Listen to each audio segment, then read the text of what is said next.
So how can we download and import brushes into Procreate? Well, the first thing we need to do is find the download link or the attachment file for the brushes that we want.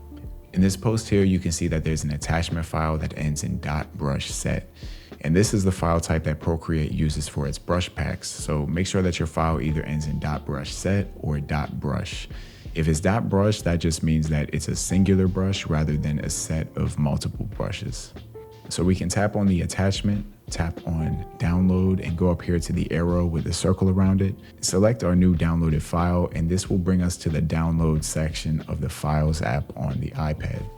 And once you find your downloaded file, we can then just tap on it, and it should immediately be imported into Procreate.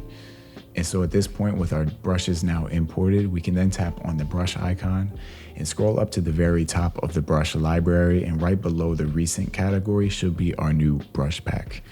One thing to point out is that if you're importing just a singular brush rather than a brush set, instead of appearing at the very top, it will actually appear at the very bottom in a new folder titled Imported.